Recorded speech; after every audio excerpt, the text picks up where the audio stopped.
नमस्कार, स्वागत है आपका समाचार एक्सप्रेस में। मैं आपके साथ नेहा वर्मा। एक एनआरआई को न्याय दिलवाने के लिए युवा बोलेगा मंच ने आंदोलन छेड़ दिया है। आंदोलन की अगुवाई मंच के अध्यक्ष जेपी शेखपुरा कर रहे थे। उनका कहना है कि जब तक इस मामले में मृतक एनआरआई और उसके परिवार को न्याय नहीं मिल जाता, तब तक वह न्याय के लिए अपनी लड़ाई लड़ते रहेंगे। आज वह अपने साथियों के साथ करनाल रेंज की आईजी भारती अरोड़ा को ज्ञापन सौंपने के लिए आए थे। इससे पहले वह निर्मल कुटिया चौक पर मीडिया से रूबरू भी हुए। पत्रकारों से बातचीत में उन्होंने ठगी के इस मामले की पुख्ता जानकारी दी। उनका कहना है कि एक एनआरआई के साथ करनाल के 2 अधिवक्ता, बैंक कर्मी सहित कुछ लोगों ने 5 करोड़ से अधिक की ठगी की है, जिसके पूरे प्रमाण उनके पास मौजूद है। उन्होंने मीडिया के समक्ष सारे प्रमाण भी रखे और बारीकी से जानकारी भी दी गई। आपको बता दें कि उनके अनुसार करनाल के एक एनआरआई के साथ करोड़ों रुपए की धोखाधड़ी की गई है, जिसकी जांच चल रही है, लेकिन न्याय में देरी भी न्याय संगत नहीं है। उन्होंने कहा कि जो अधिवक्ता लोगों को न्याय दिलवाते हैं, उन्होंने ही ठगी की है। इसीलिए इस ठगी कांड की जल्द से जल्द जांच व कार्यवाही होनी चाहिए, ताकि लोगों का कानून व्यवस्था पर से विश्वास बना रहे। करनाल से संवाददाता तरुण मदान की रिपोर्ट। हेलो दोस्तों, मैं हूं तरुण मदान और आप इस समय देख रहे हैं समाचार एक्सप्रेस में। आपको बता दूं कि इस समय मैं मौजूद हूं करनाल के निर्मल कुटिया चौक के पास, जहां पर हम करनाल रेंज की आईजी भारती अरोड़ा का ऑफिस भी है। यहां पर युवा बोलेगा मंच के कुछ सदस्य भी मौजूद हैं। शायद किसी गंभीर मुद्दे को लेकर ये लोग यहाँ पर एकत्रित हुए हैं। आइए इनसे जानने का प्रयास करेंगे कि आखिर मुद्दा क्या है और ये किस लिए यहाँ पर एकत्रित हुए हैं। हमारे साथ सबसे पहले प्रधान है युवा बोलेगा मंच के प्रधान जेपी शेखपुरा। जेपी जी, आखिर क्या मामला और आप किस लिए एकत्रित हुए हैं? आज 2.5 साल से एक केस चला हुआ है। केस तो क्या, पुलिस इंक्वायरी चली हुई है। यहाँ पर सेक्टर 7 में 2183 एक कोठी है, जहाँ पर एक बुजुर्ग आकर के रहने लगा। सारी उम्र उसने इंग्लैंड में नौकरी की, इंजीनियर रहा। उसके एक लड़का था, एक लड़की थी। लड़के की डेथ हो गई, एक लड़की उसकी वहीं पर इंग्लैंड में है। और यहाँ पर जैसे वो रहने लगा तो पड़ोस में निलंबित वकील दंपत्ति, उनकी गलत निगाह उस पर टिक चुकी थी और वो आराम आराम से उसके घर आना जाना शुरू हुए। और हैनी ट्रैप और जैसे भी धोखाधड़ी के तहत उसने उस बुजुर्ग आदमी को, जो निलंबित वकील है, इस कोर्ट से निलंबित कर दिया। उनका दोष सुन करके bar association Punjab Haryana court ने निलंबित कर दिया है। तो उन्होंने आराम आराम से उसके कागजों पे साइन कराए और एक फर्जी वसीयत बना डाली। उसके बाद पता कैसे लगा, 18 अगस्त 2016 को जैसे ही एक गुरमीत सरदार जी हैं, कलवेड़ी के एक्स सरपंच, उनको फोन आया इंग्लैंड से लड़की का कि मेरे पापा अकेले हैं, उनको राखी बंधवा दो। वो 2 बहनों के साथ जैसे राखी बंधवाने के लिए उस कोठी पे गया, तो उस कोठी पे जैसे कटखट करी तो कोठी पे कोई भी नहीं था, ना आवाज आ रही थी। फोन मिलाए गए, लैंडलाइन नंबर मिलाया गया, तभी वो पास में निलंबित वकील संतोष यादव उसके घर गया। तो उससे कहा कि ये गेट क्यों नहीं खुल रहा। वो चाबी लेकर के आई, वो हैरान भी हो गई, भाई अचानक कैसे आ गए। फिर अंदर जाकर के देखा तो वो गुरबचन सिंह राणा जो था, वो अवैध अवस्था में, नंगन अवस्था में धरती पर पड़ा हुआ था। अगर उस दिन अचानक राखी बांधने के बहाने वहां नहीं आते, शाम तक उसकी डेथ हो गई थी। अचानक गड़बड़, पूरी खलबली मच गई। खलबली मचने के बाद जैसे ही मतलब शाम के टाइम उसको हॉस्पिटल में करनाल लेकर के गए, करनाल इलाज नहीं हुआ, फिर दिल्ली लेकर के गए। दिल्ली जाने के बाद उसको पैसा चाहिए था उसके इलाज में। तुरंत वो एफडी लेने के लिए और अपने अकाउंट लेने के लिए हम भागे। उनकी एक चार्टर्ड अकाउंट थी मनीषा। ऊपर देखा कि वहां पर खाली था सब कुछ मकान में। उससे पहले उसी रात को या कुछ भी हो, बताते हैं जो एफआईआर दर्ज हुई है उसके तहत निलंबित दंपत्ति वकील ने सारा सामान निकाल करके अपने घर में रख लिया था, जो आज तक रखा हुआ है। वो कहने लगे तो ये बुजुर्ग तो वैसियत मेरे नाम कर गया। पर उसकी लड़की को पता लगा 1-1.5 महीने बाद फिर वो अचानक फिर वो लड़की वहां पर से आई और अपने पिताजी को इलाज कराने के लिए अपने वहां इंग्लैंड ले गई। हाई कोर्ट में दावा किया कि इलाज में पैसा चाहिए। उसके खाते में 16 करोड़ के लगभग था, जबकि 8-9 करोड़ रुपया हाई कोर्ट के द्वारा वापिस उसके पास गया, जो असली उसकी वारिस थी। और वहां 1.5 साल तक वो जिंदा रहा। और वहां की जो इंग्लैंड की कोर्ट थी, वहां की इंग्लैंड की कोर्ट में वसीयत, मतलब वहां हमारा देश का कानून इंग्लैंड से बन के आया है, सीपीसी के तहत। वहां पर वसीयत के तहत वो बुजुर्ग कहता है कि मैंने सब कुछ अपनी लड़की के नाम कराया है, मेरे मरने के बाद लड़की ही इसकी वारिस होगी, तो उसकी जो वसीयत थी उसके आधार पर यहाँ केस चल रहा है। पर ये केस एक ऐसा है, पैसों का केस एक ऐसा होता है, जहां भी जांच चलती है वहां देर होती है और अन्याय नहीं मिलता। और जिससे आज युवा बोलेगा मंच के और हमारे गुरु गोविंद सिंह की लाडली फौज आईजी साहब भारती से अभी मिलने जा रहे हैं, उन्होंने समय दे रखा है। हम ये कहना चाहते हैं कि दूध का दूध पानी का पानी करो। हम मीडिया वालों को ये कहना चाहते हैं कि हमारी जो बात सुनिए, हमारी सुन करके यही करनाल में मौजूद एक पवन कल्याणा वकील है, घर का बेदी लंका डाये, उससे भी कांटेक्ट करो। दंपति निलंबित वकीलों से भी कांटेक्ट करो। एक इंडिया बैंक का मैनेजर है जो कलकत्ता में आजकल, जिसके बैंक में 5 करोड़ का घोटाला हुआ, तो उनसे भी आप लोग फोन पे कांटेक्ट करो। दूध का दूध पानी का पानी करो। और एसपी कैथल इस टाइम जो जांच कर रहा है वो उसको जगाने के लिए कि जांच तुरंत होनी चाहिए। इंग्लैंड में बैठी हुई हमारे करनाल की उस लड़की को न्याय मिलना चाहिए। इस न्याय के लिए जो कानून के रखवाले हैं, अगर वो कानून को ऐसे ही लेकर के चलेंगे, ऐसे ही धज्जियां उड़ाएंगे, तो कैसे हमारे देश का मतलब शासन चलेगा। सर आपका ये कहना है कि कुछ लोगों ने मिलकर एक एनआरआई के साथ धोखाधड़ी की है, हाँ, धोखाधड़ी की है। और शुक्र का है कि वो 1.5 साल जिंदा रहा, 1.5 साल जिंदा रहा तो अपनी वो असलियत बता के चला गया। अगर वो यहाँ पर 18 अगस्त 2016 को अचानक राखी बांधने नहीं आते और यही डेथ हो जाती, तो ये जो ठगी करने वाले 5 आदमियों का गिरोह था, वो लोग तो कामयाब हो गए थे अपने उसमें।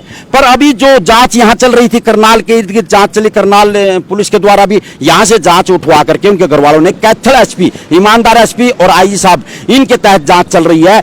आपके माध्यम से एक तो हम करनाल के बुजुर्गों को सुरक्षित रखना चाहते हैं, आपके माध्यम से एक जो जांच चल रही है उसका दूध का दूध पानी का पानी किया जाए। इसमें जल्दी से जल्दी, चाहे किसी का भी हो, चाहे न्याय किसी को भी मिले, उस पार्टी को मिले, इस पार्टी को मिले, पर हमारे हाथों में जो कागज है, ये मनीषा है, आपको बता दूं, सीए उनकी चार्टर्ड अकाउंट, जिसने एफिडेविट दे रखा है कि मेरे से गलती हो गई है या कैसे हो गई है, वो भी उनके साथ मिली हुई थी। ये वो कागज है जो bar association Punjab and Haryana bar association का कागज है, जिसने उनको 2 महीने पहले निलंबित कर दिया इन दोनों वकीलों को, और वो आज तक हाई कोर्ट में अपील डालने भी नहीं आए हैं। और हमारे पास ये अनीता बटेजा है, जिस जो वसीयत इन लोगों ने बनवाई थी यहाँ पर, उसमें इस अनीता बटेजा का नाम दे रखा है, भाई इसने भी कोठी ली है, पर ये वापस अपने सच्चाई के रास्ते पे आ गई है, इसने अपना एफिडेविट दे रखा है। और जिन लोगों के खाते में पैसे गए हैं, ये आप पैसे देखिए,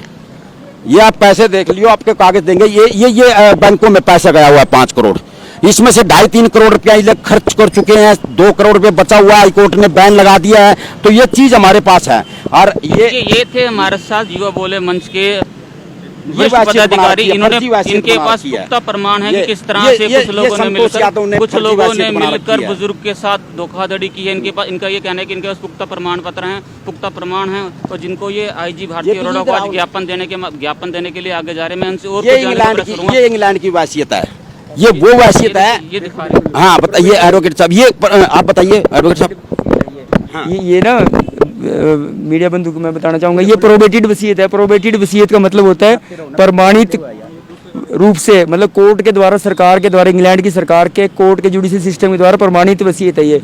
और ये लेटेस्ट वसीयत है। वसीयत एक इंसान ने एक अपने लाइफ टाइम में 20 बना सकता है, जो 20वीं होगी वो मान्य होगी। इस वसीयत के माध्यम से जो एनआरआई थे जिनके साथ धोखाधड़ी है, उन्होंने क्या कुछ कहा है, क्या कुछ लिखा है वसीयत? उन्होंने अपनी प्रॉपर्टी का एकमात्र इकलौता वारिस अपनी इकलौती लड़की रविंदर करास जी हैं, जो उनको घोषित किया इस प्रॉपर्टी के अनुसार। जबकि जो आरोपित व्यक्ति हैं, दंपति वकील हैं, जो ये बताते हैं कि इनके पास भी एक वकील है, इन्होंने उनको वारिस बनाया हुआ उसमें, दंपति वकील को।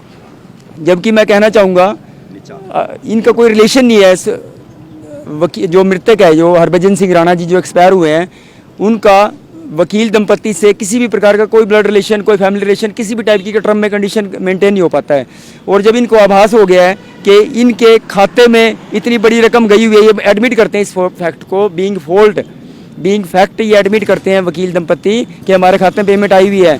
बट अब ये कहते हैं कि on which behalf you are seeking that money return, ये कहते हैं उसकी लड़की को, जो उसकी लड़की एकमात्र वसीयत के अनुसार मालिक है, वैसे भी ब्लड रिलेशन में है उसके, एकमात्र इकलौती वारिस। ये उसको कहते हैं कि हम किस बिहाफ पे तुम्हें वापस हम नहीं देते, हमारे खाते में आए हैं पैसे, हम वापस नहीं देंगे। ये क्लियर कट एक ठगी है। एक बुजुर्ग इंसान के साथ जो एनआरआई है। सर, ये हमारे से युवा बोला मंच के सदस्य, इनके साथ सिख संगत की लाडली फौज भी हमारे साथ है। सर आप क्या कहना चाहेंगे? ਵਾਹਿਗੁਰੂ ਜੀ ਕਾ ਖਾਲਸਾ ਵਾਹਿਗੁਰੂ ਜੀ ਕੀ ਫਤਿਹ।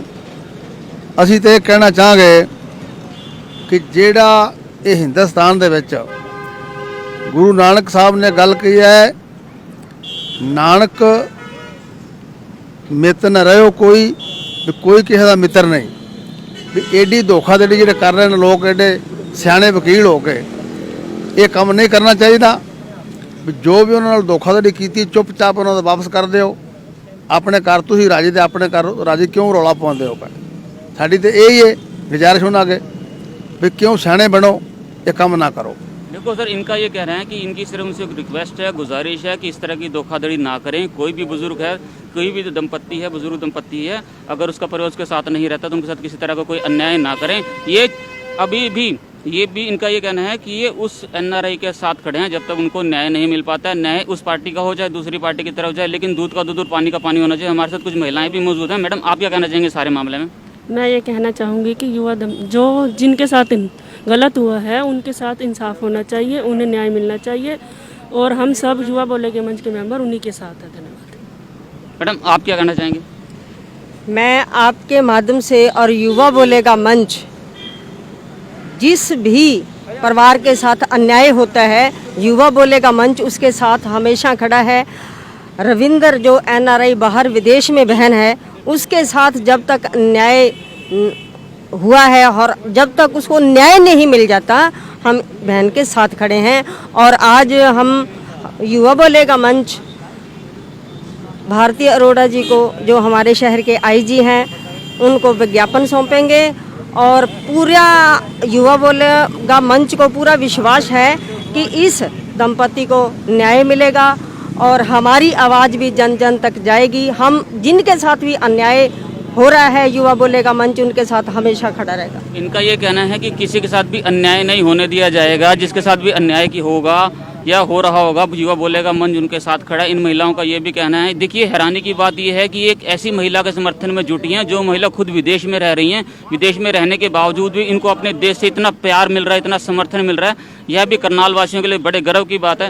मैं एक बारी और पूछना चाहूँगा, जेपी जी आप एक बताइए, आपकी आगामी रणनीति क्या है? आगामी रणनीति हमारी यही है कि हम जो एनआरआई बुजुर्ग यहाँ पर रहते हैं वो सुरक्षित रहे। दूसरी बात, हमारा आंदोलन जारी रहेगा जब तक इसका फैसला नहीं होता। आगामी रणनीति हम कैथल एसपी के पास भी जाएंगे। अभी हम भारती जी से भी, आईजी साहब से भी कर रहे हैं। यानी कि हम ये कहते हैं जो पैसों का खेल होता है ना, मोटा ये पैसों का खेल है। अगर इसमें मीडिया ने दूध का दूध पानी का पानी नहीं कराया और जैसे भी या कुछ कराया, तो इसमें फिर 3 साल से जांच चल रही है। जिसके पास भी जाती है वही जांच को तोड़ मरोड़ कर देता है। अरे भैया, इसमें नू तो बताओ कि वो रविंदर कारसा जिसका भाई मर गया, जिसकी भाभी मर गई, जो एक ही लड़की है, जो इंग्लैंड का कानून ये कहता है कि सारी जमीन जायदाद सारा पैसा इस रविंदर कारसा का है। और यहाँ पर 2-3 वकील हैं और दो आदमी मिलकर के वो इस जो बुजुर्ग हरभजन सिंह राणा उसकी संपत्ति को अपनी बना रहे हैं।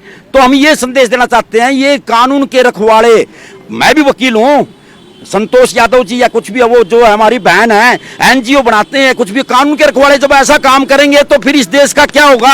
आगामी रणनीति हमारी यही है कि हम इस आंदोलन में जब तक दूध का दूध पानी का पानी नहीं होता तब तक हम लोग आंदोलन को जारी रखेंगे।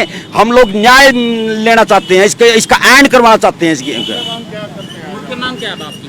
मुख्य मांग हमारी अभी भारती अरोड़ा जी से जाकर के हमारी मुख्य मांग ये है कि इसको अगर पुलिस चाहे ना 2 घंटे में इसको बेनकाब कर सकती है इस मामले को। मुख्य मांग ये है कि जो पैसा इस अकाउंट में आया हुआ है 5 करोड़, पूरा जो बैंक का मैनेजर है जो कलकत्ता आ गया है उसको बुलाओ। जो उसकी चार्टर्ड अकाउंट मनीषा जिसने अपने आप को सिलेंडर भी कर दिया है और उसने सॉरी भी मांगा, फिर उसको बुलाओ। और जो निलंबित जिनके खातों में पैसा है, हाई कोर्ट के बावजूद भी सटे हो गया था, जब भी निकलवा रहे हैं, उनको बुलाकर उनके पैसे वापस दिलाओ। और ऐसे जिन आदमियों ने गलत काम कराया है उनको जेल में डालो।